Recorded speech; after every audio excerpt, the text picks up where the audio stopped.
Good afternoon, everyone, and thank you so much for joining us for what I'm sure is going to be a fascinating and very important discussion. My name is Michelle McQuigge, and I'm going to be your moderator this evening, or this afternoon, rather. I work for the Canadian Press, which is Canada's national newswire service, for those who are not familiar with it. I spent several years working as a reporter there and writing about accessibility issues whenever possible, and I currently work as the weekend news editor for the company.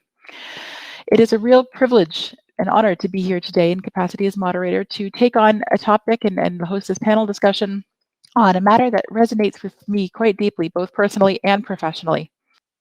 Pardon me, that's ensuring financial inclusion for Canadians with blindness or sight loss. We're joined today by three distinguished speakers who are going to be taking on various aspects of this topic. I'm going to introduce them all, but really allow them to introduce themselves better. First, our first speaker today is Angela Brown, the President and Chief Executive Officer of Moneris. Angela? We can come back to Angela. Another speaker with us today is John Rafferty, who is the President and Chief Executive Officer of CNIB. Thank you, Michelle. It's a great pleasure to be with everybody today. It's a 7-month reunion for Angela Brown and Minister Qualtrough and myself. It was 7 months ago at CNIB's Connecting the Dots conference that the three of us talked about accessible payment terminals and the fact that we very shortly were going to address the issue of accessibility.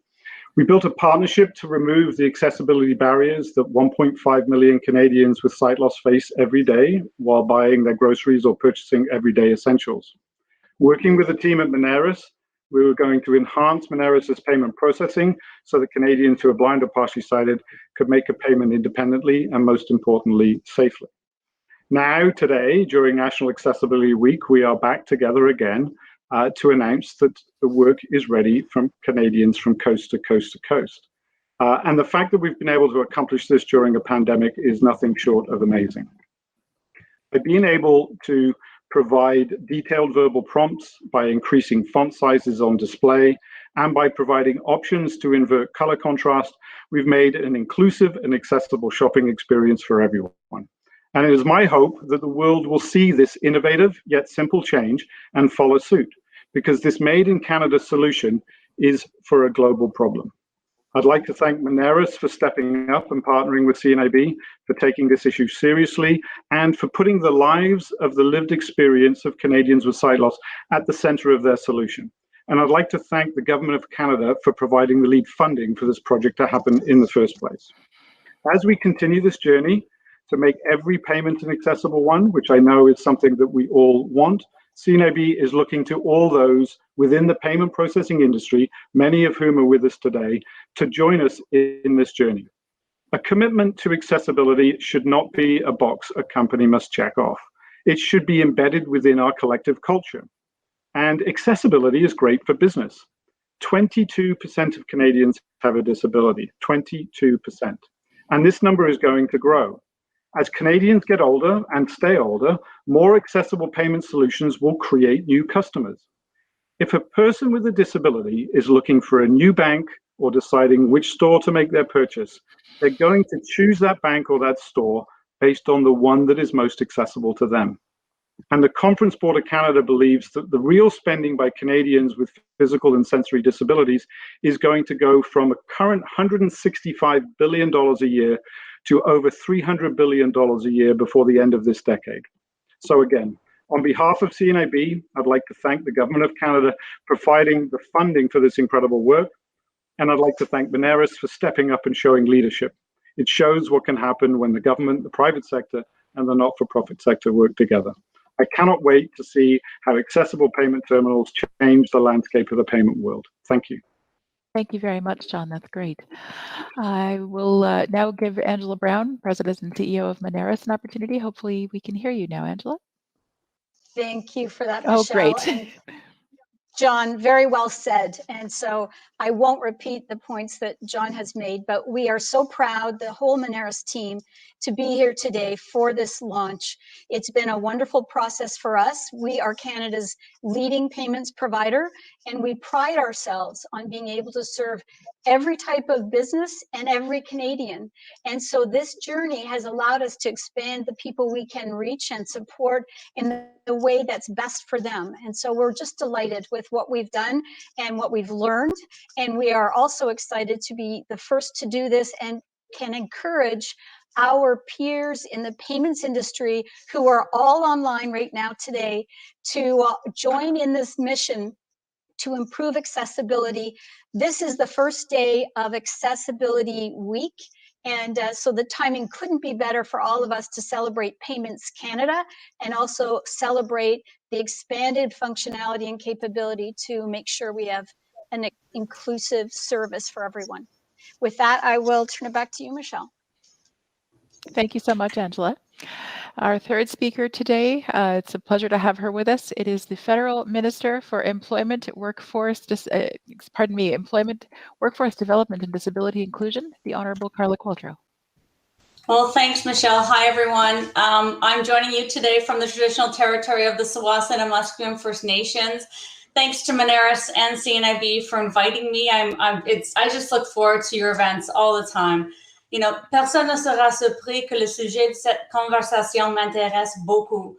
Je suis la ministre canadienne de l'inclusion des personnes en situation de handicap, mais comme la plupart d'entre vous le savent déjà, je suis malvoyante depuis ma naissance. Je connais bien les défis auxquels font face les personnes ayant une déficience visuelle, surtout pour utiliser des technologies évoluant rapidement et n'ayant pas été conçues comme accessibles dès le départ. You know, many of you know that I am legally blind, significant visual disability, and you know it's really challenging to live and navigate a world that wasn't made or built or even thought of with your needs in mind. And as Canadians rely more and more on technology in our daily lives, we have to make sure that these technological advancements leave no one behind. That's certainly why we're constantly working at the federal government with the disability community, with stakeholders in the private sector, provinces and territories, and the international community to ensure a disability lens is applied to everything we do. And of course, a great example of this collaboration is this project led by the CNIB and Moneris to develop accessible payment terminals. It's the final product of a budget 2019 investment that was made to find ways to improve the accessibility of electronic payment terminals. With $557,000 invested from Innovation, Science, and Economic Development, you guys at Moneris and CNIB were able to get community feedback, find solutions, and introduce these features that break down barriers. These terminals will help Canadians with visual impairment participate fully in our communities, in our workplaces, and in the economy. You know, to think that I could go to the grocery store, to the pharmacy, or to the mall with the confidence that I can make payments easily and without assistance, it's a really big deal. This is a matter of personal autonomy and independence, and quite frankly, of financial security and personal safety. You know, with the light at the end of the tunnel from this pandemic and new accessible payment terminals, you're going to find me at the mall, I suspect, using them. But, you know, what a great announcement to make during our 5th annual National Accessibility Week. I've noticed a really recurring topic when it comes to events and conversations this week, and that's technology. Davantage de personnes ont travaillé à distance durant la pandémie, ce qui a facilité le changement et l'intégration des mesures d'adaptation. La technologie a révolutionné notre façon de vivre, de travailler et de s'amuser. Elle a simplifié la vie de plusieurs façons et a éliminé de nombreux obstacles, en particulier pour les personnes en situation de handicap. But we can't risk leaving people behind because technology is not accessible. The consequence would be an even greater digital divide, meaning an even greater gap between Canadians with disabilities and those without. Which is why today's announcement and conversation is so important. When the public and private sectors work together, we're stronger and well positioned to be successful in building a healthy, resilient, and inclusive Canada. So let's make really good use of today's opportunity. And I'll leave it there and can't wait to talk with you guys. Thank you so much, Minister. And odds are we'll probably cross paths at the mall when this is all over. There's a lot to get through today, and if I'm going to get the discussion underway, and I'm going to ask you, John, to help set the stage a little bit, to provide some context. You mentioned the fact that 22% of Canadians with disabilities are out and about in this country. But the challenges that are faced by those with blindness or sight loss are unique. I know them quite well myself. I'm totally blind, but I would love it if you could explain for all of us here today, what are some of the challenges that the sight loss community has in dealing with payment terminals? I'd be happy to. I think Carla touched on it. Sorry, Minister touched on it several times. There are many things in the society we live in that just have not been designed for people who are blind or partially sighted. And CNIB's job is always to work on what some of those systemic barriers are. But the payment terminal has always been a conversation that I've had with the community. It's always been one of those things that comes up more and more times. If we think about it, all of us on the line with us today, we interact with the payment terminal 2, 3, 4, 5 times a day sometimes. And every time we do, if you're blind or partially sighted, you're reminded that you're just not quite as equal, that you can't participate the same way. And it's one of those in-your-face things, and it should be a simple solution. And not only that, we've in wanting to do things that look more cool or behave in a way that's more trendy, we've moved to even less accessible things than payment terminals were a number of years ago, because we've gone to flat screen technology. And there is nothing that speaks about someone's independence, someone's ability to participate in the economy more than probably that interaction with a payment terminal. So inside the blindness community, it has always been somewhat of a symbolic piece, this payment terminal one, and I'm glad we've been given a chance to at least make the first crack at it, which is what we're doing today.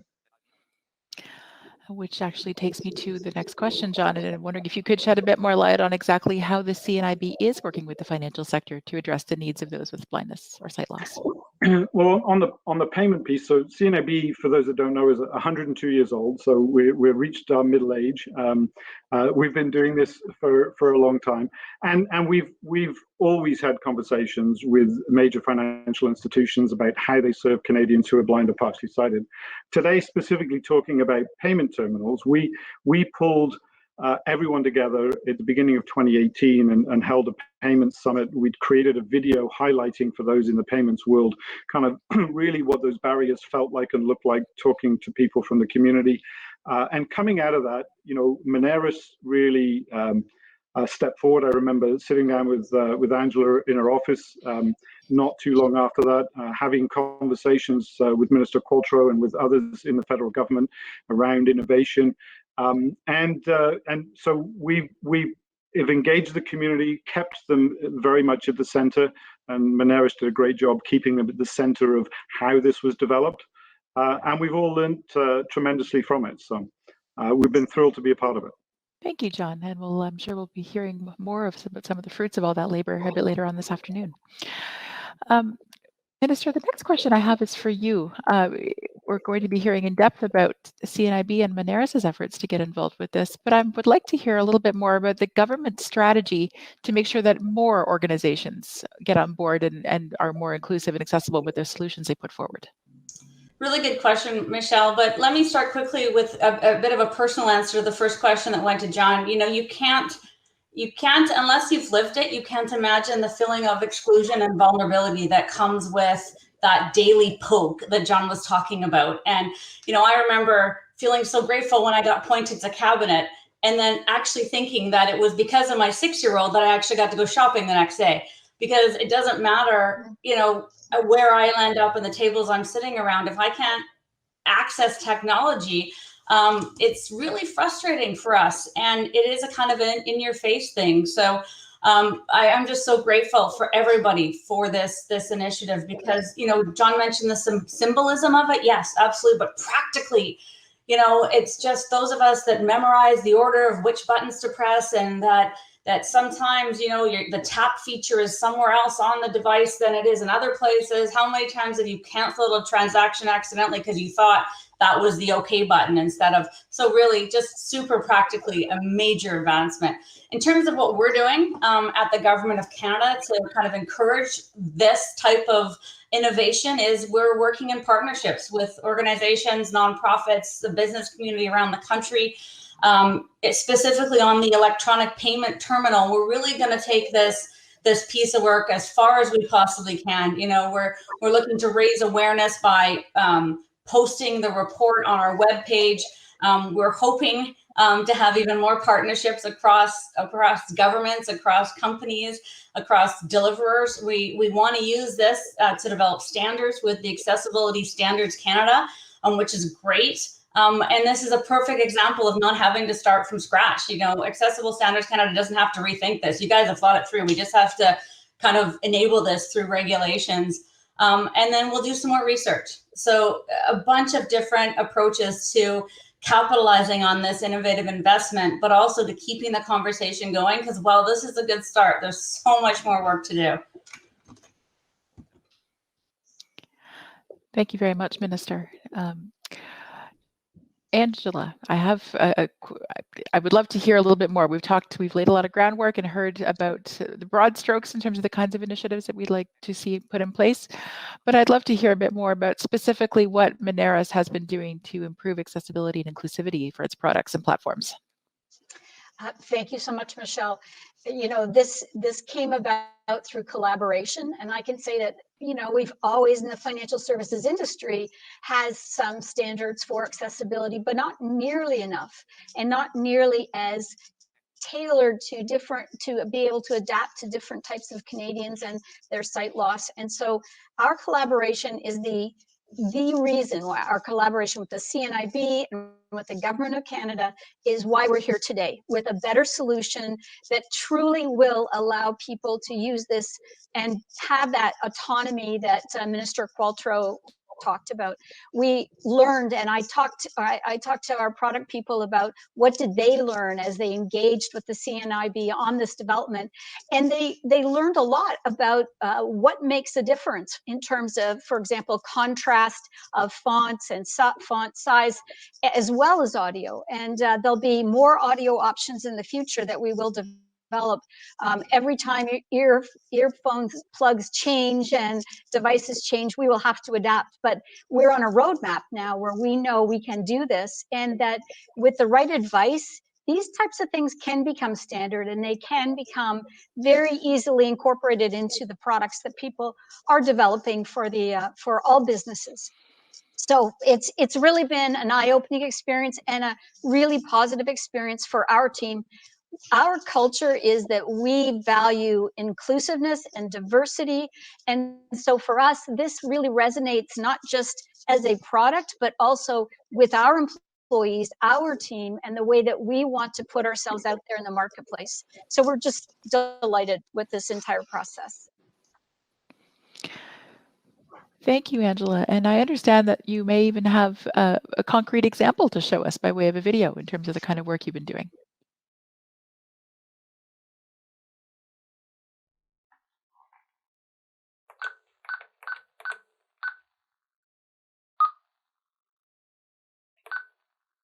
Purchase total $10.75.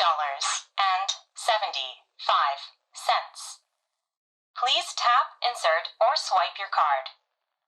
Press 1 to invert color. Purchase total $10.75. Please tap. Your transaction is processing. Please wait. Your transaction is approved. How would you like your receipt? Press 1 to text. Press 2 to print. Press 3 for none. Your transaction is complete. Please pass the terminal back to the clerk.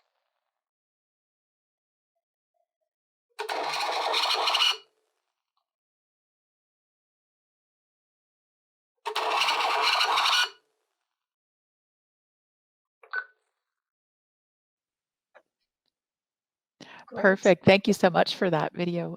Angela, did you want to have an opportunity to explain a little bit more or shed some more light on the product? I would. Thank you. By all means, go ahead.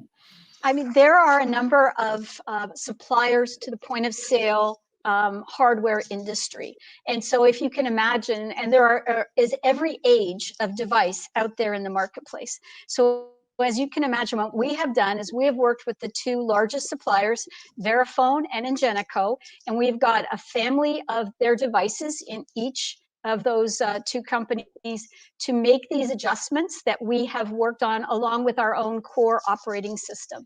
And so this has allowed us to create options for the visuals, the font size, the contrast, as well as the audio. And so every new Moneris device that gets deployed of those two families of devices will automatically include these features. We will also be able to, for any device that's in that family that is currently deployed out in the marketplace, an easy software download can allow these features to be activated and make themselves accessible for more and more Canadians. Now, the rest of the device population that's out there in the marketplace, over time, it will get converted, it will get updated. And so soon you won't have to find out if the device has it. Every device will eventually have this, but we'll need a little bit of time to make that conversion happen. We will also continue to refine the features, as Minister Qualtrough mentioned. This is just the beginning, and we know that we can do even better on some of the audio options and other things. And so we look forward to continuing to collaborate with the CNIB and with the Minister and make sure that we continue to make our devices as accessible as possible to as many Canadians as possible. Thanks very much, Angela. Go ahead, John.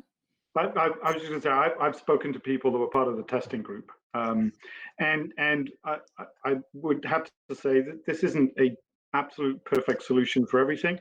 It is a great solution to start the journey and start the conversation about this. And one of the things that jumped out, I asked everyone who's been part of the testing, if they were standing on the street and they knew that the drugstore across the road, and by the way, crossing a busy road for someone who's blind or partially sighted is also something they have to want to do. They need to have some reason to cross the street, or they can go to the drugstore on this side of the road, but the one across the street has an accessible payment terminal.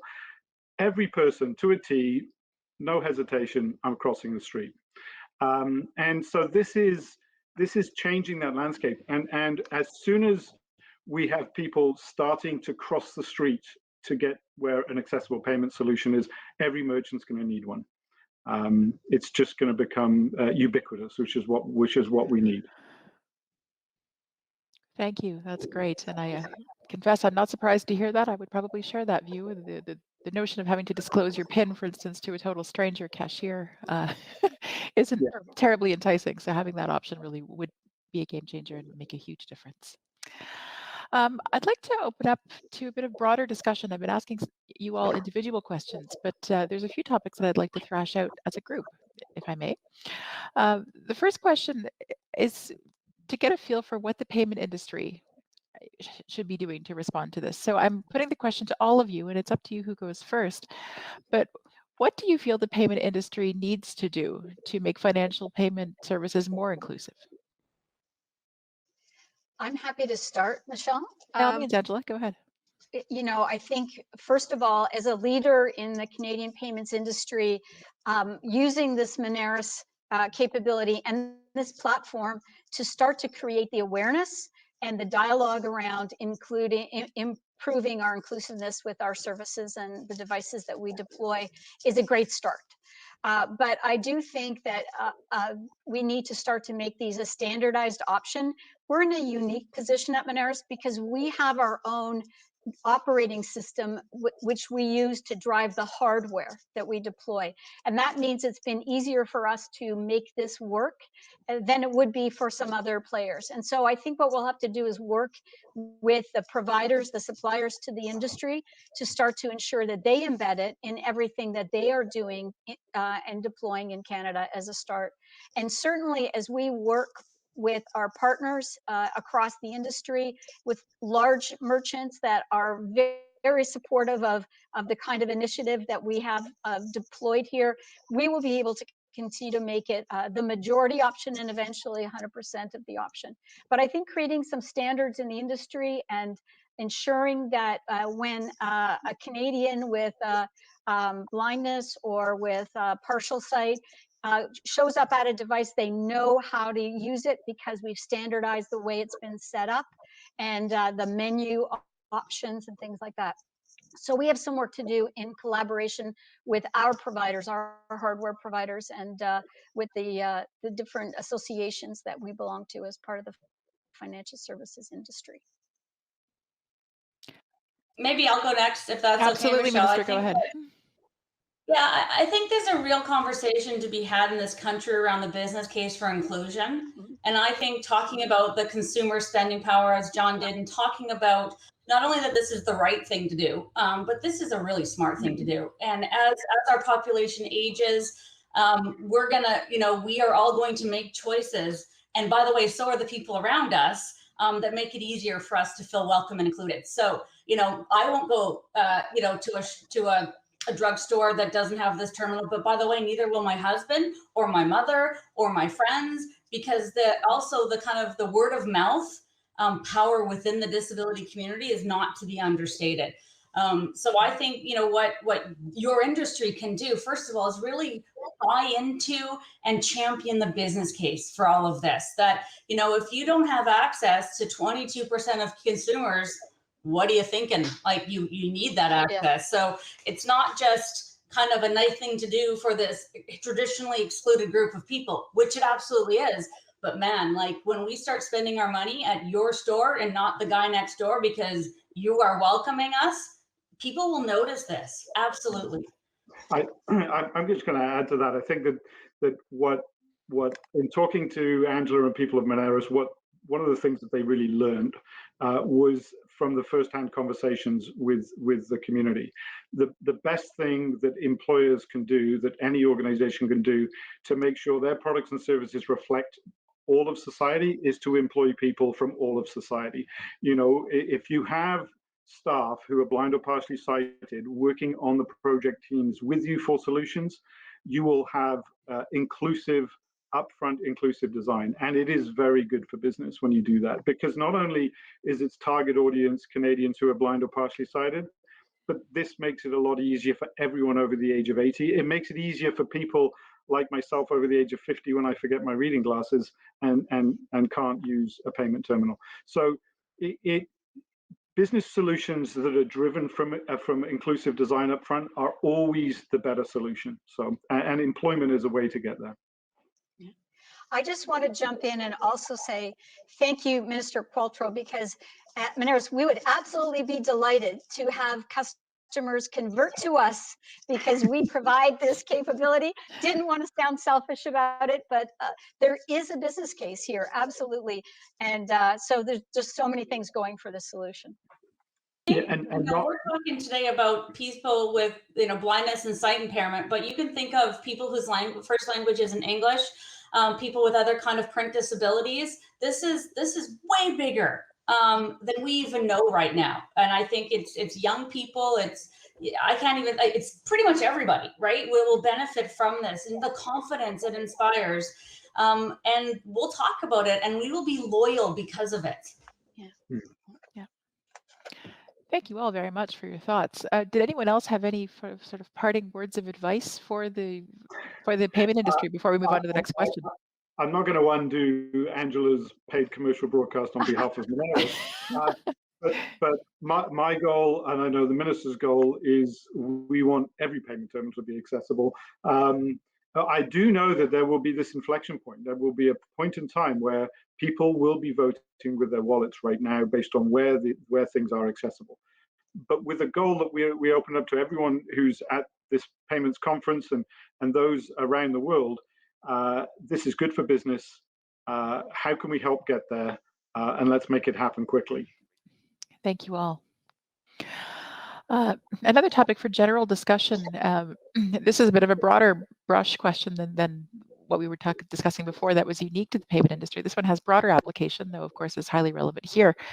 And I'd like to get thoughts from all of you on the best practices to ensure that accessibility remains a key consideration as things move forward. Minister, perhaps you'd like to start with this one? Gosh, yeah, I mean, certainly a continuation of the last question. there is no better expert on what you're trying to achieve around disability inclusion than someone with a disability, with that lived experience, and understanding that anything you do will be benefited by inclusion from the beginning than having to go back and retrofit somebody, and really valuing the expertise that people bring. So you're not asking them as a favor or as a volunteer, but understanding the expertise of someone with lived experience in everything you do, and understand you'll have this opportunity to build something more efficiently, more effectively, and more cost effectively if you include from the beginning. Retrofitting is way more expensive, and you miss the mark, and you miss so many good opportunities to just open the world up for people. When you think of accessibility and you think of this kind of nothing without us principle we're trying to move forward, it's no longer nothing about us without us, because everything is about us. Everything that we do, every policy, program, technology we design has an impact on citizens with disabilities. So there's no need for someone to kind of screen on the first instance whether this will or will not impact people with disabilities. It absolutely will, trust me, and go from there. And I think that we always start when nobody has something that's accessible, and where that lack of accessibility itself is ubiquitous. The industry and the sector is unconsciously incompetent. They don't know what they don't know. What we've done through this project is we've broken hopefully everyone into a level of somewhat conscious incompetence. We know now what we need to fix. Maybe part of what this device is a bit consciously competent, but we need to get to unconscious competent. We just do it because we do it. We don't think about inclusion as something we need to think about. That's just how we think. That is unconsciously competent. So this is a great step, and again, I will emphasize that having a workforce that reflects a disability as part of it will, and having people on projects to solve things that are from the community. I'm always quite humbled, even though I've been doing this for many years, when I speak on behalf sometimes of people, because I'm not from the community, but I make sure I always listen and reflect their thoughts, and that is so important to the community. Thank you, John. Angela, did you care to weigh in? Sure. I would add that go find the right advisors to help you. So first of all, be conscious of the fact that you are not an expert on everything. And for us, we're an expert on payments and terminals, but not on all the features that would help everyone use them. And so by having the access to some real experts and having a mission together to make something happen, it just turned into a great experience across the board. And I think that we have to just lift our heads up and look around and think about what else do we need to do to continue to expand the tent and enable more and more people to make use of these services in a way that is good for them, safe for them, and allows everyone to operate with dignity and autonomy, and that sense that they are included in the requirements that get built whenever we design a new solution. Well, so I think what businesses will find is that this is really going to be the gateway to thinking inclusively. What else in my workplace is creating a barrier? What else in my store is creating a barrier? What else in my kind of messaging or policy or program? Because wow, have I got a taste of what barrier removal could look like, and I want more of it. And if someone can shop in my store, then they can work in my store. And how do I make sure they can work in my store? And I think this is what excites me, is that, to John's point earlier about a tipping point within this industry, this could tip a lot of other industries as well. Yeah, absolutely. Thank you all. That's great. A final question I have, again, for open discussion, it circles back to some of what has been raised already, specifically the minister's point about not having accessibility treated as an afterthought and incorporating it from the outset of any kind of development process. So eventually I would like to hear from everyone, but I'd like to start with Angela because of the process you at Moneris recently went through with this. As payment technology evolves, how can we ensure that accessibility is considered from the development stage instead of being added after the fact? How did you go about doing that? You know, the traditional development cycle involves figuring out who your target market is, who your audience is, what problem are you trying to solve.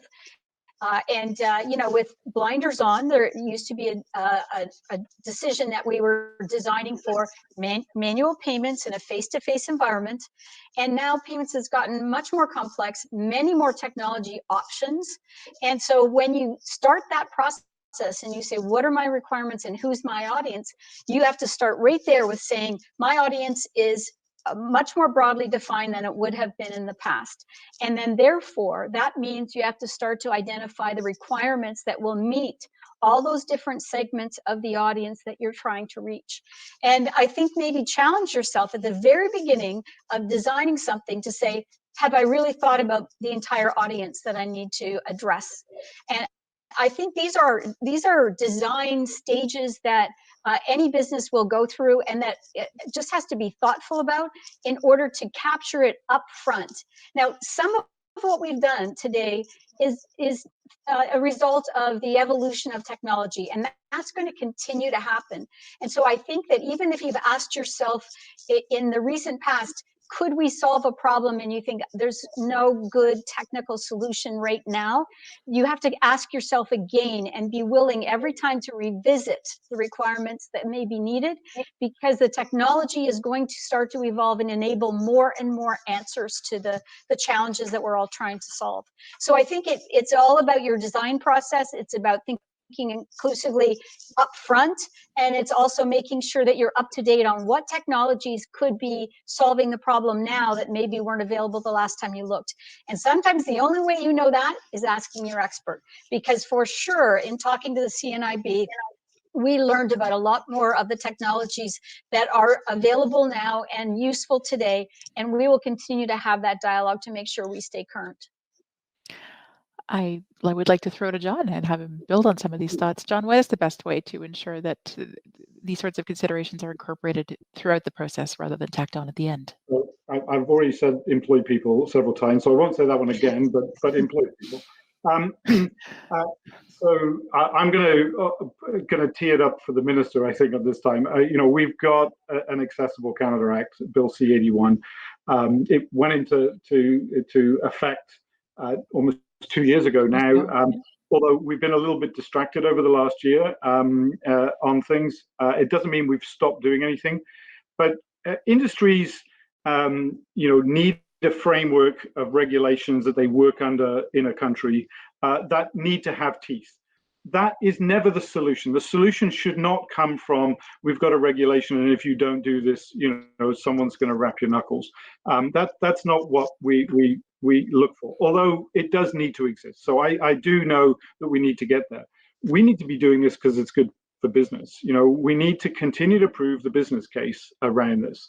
And I'm very, very comfortable and confident that it's there. But across federally regulated industries, we've also got to have regulations. The other thing, before the minister can maybe talk more about that one, I would say is that every business, and including the federal government, provincial government, so all levels of government and every business, you are large consumers of things. You buy a lot of stuff for your business. You need to make accessibility a part of your procurement process. It needs to be embedded. If you demand from whoever your suppliers are that what they give you is accessible, you carry a bigger wallet than Carla does when she goes to the mall. So, you know, it's something we need to do. Sorry, I wasn't meaning to reference the size of your purse, Carla. But that's something we have to do. We can't continue. We perpetuate telling businesses it's okay to build an inaccessible product every time we buy it. And corporations do that all the time. And you know, at some point we've got to draw a line. Even CNIB as a business, as through the lens of us as an organization, are forced into situations because we alone cannot tell the payroll software companies that they've got to do better on accessibility. I mean, we do tell them and we shout about it all the time, but that's so embedding it into your procurement process and having procurement a part of it, and then having government regulations as well. Those are, and employ someone, if I haven't said that already. So. It rings a bell. Minister, I say it as many times as you want, John. That's completely fine. Listen, absolutely on the procurement side, before this responsibility, I had procurement. We actually announced in this budget that we are committed to accessible procurement, and the government of Canada has the largest purchasing power of any entity in Canada. And if we unapologetically decide not to procure any item that isn't accessible, wow, that is significant, and that allows the CNIBs to come on board and say the same message, and with a little more heavy-handedness than perhaps otherwise. Regulations for sure, but John's right. That's not the solution. That's a standard of behavior that we want people to live up to for sure. But ideally, we want you to do it because it's good for your business. It's a good thing to access consumers and purchasers or whatever your business does. But I guess what I would also add to this conversation is the importance of understanding that diversity and inclusion and accessibility are different things. And you can't be out there saying you are a diverse employer if you're not hiring people with disabilities. It is not, the disability piece is not just around accessibility. And diversity is having your corporation or business reflect the population you serve, reflect Canada. Inclusion is how you do that. The what is diversity, the how is through inclusion. And I think that's a really important thing we forget. Accessibility is about removing barriers that will get in the way of achieving inclusion. So we just really have to be mindful, and it's very frustrating for the disability community to hear everybody talk about diversity, about being about different underrepresented groups, but not us. Well, then you're not diverse, because 1 out of every 5 of us has a disability. So just being really mindful in your corporate culture to include and show your work around disability inclusion. Thank you, Minister.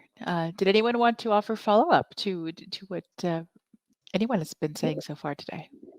No, but I wouldn't mind diving back into a little bit of the actual Moneris device and what it means a little bit, I think. Certainly, yeah.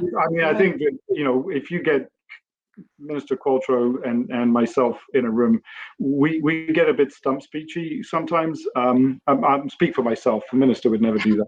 But we do, and I think for the audience here, I think that there are a lot of good things. But I think the device itself, it's providing 3 options. It's providing an audible option that's easy for everyone to access. It's providing larger font for everyone, with a better level of kind of contrast built into it, and the ability to invert. And I think those 3 things don't tick every box, but they tick the vast majority of situations. What's the next thing coming for this? I think that Michelle maybe would highlight this. The video showed the audio of the device is pretty loud because it needed to come across clearly in a video. Having an audible of what's on the screen, there are often questions about privacy when that comes up. Now, I usually talk about the fact that the person who's sighted behind you in the line can see what's on the screen anyway. So it's sometimes, as long as it's not related to your PIN, saying what the amount is and to tap now. But that's an interesting thing, and I wouldn't mind asking Michelle, kind of how urgent is it that we get that plug-in option? Because I know that that's not going to be part of day one. Thank you, John. I would say it is a fairly pressing consideration if I was asked to weigh in on this. It has been a game changer with ATMs. I now take to carrying an old set of earbuds around in my purse with me at all times in case I need to stop at an ATM. Not all headsets are compatible, so those of us who are iPhone and our iOS users have to have a different headset on hand for that purpose, which is fine. So that's something that a lot of us have already made that adjustment to, but there has been options at the ATM level, for instance, to blank out the screen to prevent people from peeking over your shoulder and seeing what's happening there. I think extending that to payment terminals would be a logical next step, and certainly one that I would value. It's one thing if I'm making a $10.75 purchase, or 75 cent purchase rather, like the person in the video, but I don't necessarily want to broadcast exactly how much I'm spending to the entire store, or at a Canada Post facility, for instance. So it would be really good to have that option to plug something in and have the transaction just be a little more discreet. It would be a valued security measure, in my opinion, and it would be consistent with existing practices. And I think that's where we can work with the industry suppliers, the hardware suppliers, and say, okay, this needs to become a standard part of what we want, and probably all of our competitors would want as well. And by the way, it needs to be in a consistent location on the device, and so that experience can be provided to everyone. And I think you're right, Michelle, we're just going to have to deal with a certain kind of plug-in and say that's the one that will work, and probably hold with the old-fashioned. I'm using an old-fashioned plug-in right now, because I'm not using an Apple device, and Right. we'll simply have to make that call, and then make sure that it's standardized across all the hardware that people are deploying. And when you, just as you talk about that, this is something that the idea of standardization, everyone wants their thing to be new and cool and different, but there are some things that just doesn't work for it. It excludes people all in many areas. Today's topic is issues relating to blindness and partial sight, but standardization is very useful for all seniors. It's very useful for people with dementia. It's very useful for all kinds of groups. It's very, yeah. So I think standardization is a key thing, because our community has spent decades trying to memorize the location and sequence. You got Michelle and I nodding and giggling at that one. Absolutely. But I perhaps mobile technology will help facilitate that down the road as well, as so many of us rely heavily on our smartphones, and maybe there's ways for that to be incorporated down the line as well. Absolutely. Who knows? There's so many changes in the wind, and it's exciting to watch things evolve. And I think, go ahead, Minister. No, I was going to add, we can't ever minimize the impact that COVID has had on this journey.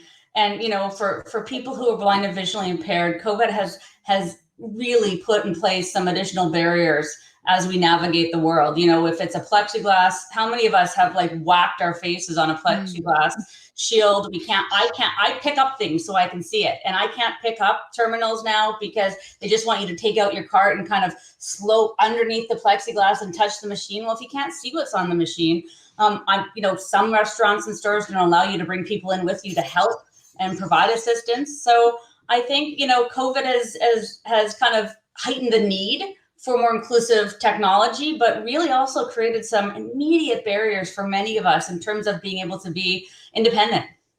Mm-hmm. Yeah, I couldn't agree more. I know that that all of the research that we've done during the pandemic that CNIB has been doing about the impacts of it at the moment, most of our focus is on the accessibility of the vaccine process, which has got lots of good provincial content that we've been distributing to remind and talk to health ministers around that. There has been a leapfrog forward in terms of use of technology. So if we can come out of this deploying it the right way, building things back the right way, I think we're in a better position than we were going into the pandemic, because some of those changes we've been talking about for years leading up to the pandemic, there was just this resistance to change happen, and the pandemic forced it on us. So I think that we can take this moment, and I know that the people listening and participating are very payment centric. You're not unique to this. This isn't just you. Society developed new elevator technologies to supposedly be more efficient in high-rise buildings, and did it in a way which meant that all of a sudden there's no buttons, we don't know how to engage it, and it's become an inaccessible thing for someone who's blind or partially sighted. So focus on the solutions what are you looking to solve for? But make sure you're looking to solve it for everyone, and then we'll be good. I think there's some fantastic stuff. COVID has been a huge impact, but it gives us a new starting point, I think, in many ways, as we come out of it. that I think could be quite exciting. So. Thank you, John. We're down to the final 5 minutes of this session. So I just wanted to offer everyone an opportunity to provide a few closing thoughts before we say goodbye for the afternoon. Angela, would you care to go first? I'm just really proud of the Moneris team that worked on this solution. And I'm just thrilled with the collaboration that we got, the support that we got from the CNIB. When we first got a call to meet, we weren't sure what we were going to be talking about, John. And it was the beginning of my education and my team's education. And I have never looked at an elevator panel the same since I met you and you told me that story for the first time. And it's just a real eye opener. And there's so much more that we can all do. And we are just proud that we got to do this with you and with the government of Canada. Looking forward to it, making a difference for our employees, our customers, and our business. So we're excited about this launch, and we look forward to also making sure it's consistently part of everything we now deploy going forward. So happy to be here, happy to be a part of this initiative. Thank you so much, Angela, not just for your time this afternoon, but for all of Moneris' efforts on this front. John, some parting remarks before you go? Yeah, so I'm really proud of the staff at Moneris as well, Angela. So it can be a bit scary when you agree to meet with John for the first time. So I apologize for that. I know Mr. Qualtrough feels the same way. You know, I'll come back to the fact that there's this whole world that most Canadians are unconsciously incompetent about. They just don't know what you don't know. And there are many aspects. There's lots of things I don't know what I don't know as well. And what you did through the process, Angela, was you asked and you listened. And you asked people from the community and you listened. You had to do it within the confines of what you can and cannot physically do with devices. And I know what you've done is come up with something which I think inspires a fantastic look at the second step. But you've put a marker down now, you know, and you said, yes, we can do this. This is how we can do it, you know, and once it's now a reality for the 1.5 million Canadians who are blind or partially sighted, as well as the 7-8 million others who are seniors that will really benefit from this solution as well. You know, others will follow, you know, and that is going to be what makes long-lasting change. So great to be a part of it at the beginning. We're here to help anyone who wants to increase their accessibility for Canadians who are blind or partially sighted, and we'll partner with you. All it takes is having me over for a coffee. There you go. Just be careful when you invite him over for coffee. Good warning. To another project. For sure, he's going to sell me on the next thing, but we're delighted to do it. Thank you so much, John, again, for your time this afternoon and for CNIB's ongoing support on these efforts. Minister, would you care to wrap things up for us this afternoon? Oh, thank you, Michelle, and thank you for moderating this. Thanks to Angela and John. It's always so much fun to talk to you about these really important steps we're taking together. And sometimes the first step is the hardest. And you are trailblazing, and we're really grateful as a community and as a government that we were able to put together this collaboration, and to see the results of that effort is really exciting. I've been, you know, I'm a lifelong card-carrying member of the CNIB, and have once again seen how it's just evolved as an organization to keep up with the pressing needs of Canadians who are blind and visually impaired. And you keep reinventing yourself, and you're always able to find the thing that matters a lot to us in the community and champion for us. So thank you, John, to you and your team. And I just wish everybody a very happy National Accessibility Week. I think, you know, we are spending this week talking about all the good that has gone on, but we also have to be very clear about all the work that's left to be done, about the systems that are still broken, about the barriers people still face, and recommit to addressing those systemic injustices, I guess. But for now, hats off to CNIB and Moneris. You guys did a great job, and I'm proud of you all too. Thank you. Thanks to everyone. Thank you so much, Minister, for joining us on this afternoon. It's very much appreciated. That is about all the time we have today. So I just want to thank all of you so much for joining this session on ensuring financial inclusion for those who are blind or have sight loss. It's been a pleasure moderating this panel today and hearing from all of our speakers. Thank you very much. I hope everyone got plenty out of this session. Enjoy the rest of National Accessibility Week as well as the Payments Canada Summit. All the best and stay safe. Thank you very much, everybody.